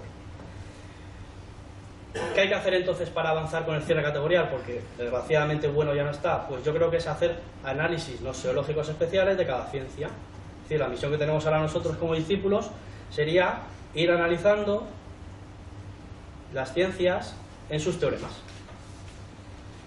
Ir analizando las identidades sintéticas que se van produciendo en el cuerpo de las ciencias. Este tipo de identidades sintéticas, por supuesto, no se produce en las ciencias humanas, aunque sí, como veis en el cuadro, hay una precisa categorización de las ciencias humanas, pero no hay identidades sintéticas, no hay identidades científicas en las ciencias humanas. Son construcciones beta, no puedo entrar porque se me acaba el tiempo. Y una cuestión que planteo también, a ver qué os parece, es qué consecuencias hay que sacar de que todas las ciencias estén hoy aritmetizadas, es decir, que incluso el cálculo infinitesimal esté aritmetizado en el siglo XIX y XX por Dedekind, Bolzano, etc., ¿no? Es decir, hemos dicho que hay una pluralidad de ciencias y que no queríamos caer en la univocidad de las ciencias. Pero si todas las ciencias estén aritmetizadas, ¿qué consecuencias tiene esto para el cierre categorial? Termino entonces diciendo que las ciencias es un conjunto de procesos dados en el espacio noseológico, en el cuerpo de las ciencias, en el que hay tramas anudadas por ciertos nudos, que son los teoremas, pero también las clasificaciones. Las matemáticas muchas veces se dedican a clasificar las cónicas, las cuádricas, las variedades diferenciables, por ejemplo, o en biología, no digamos las taxonomías, que es lo que funciona, o las definiciones, que es el ideal de ciencia de Leibniz. Principios noseológicos, que todas las ciencias provienen de técnicas previas, que las ciencias no tienen un objeto de estudio, sino un campo de términos, como hemos dicho, en el que se construyen los cierres operatorios, y que las ciencias van cristalizando y organizando su categoría en base a identidades esenciales, estructurales, y nada más. Muchas gracias.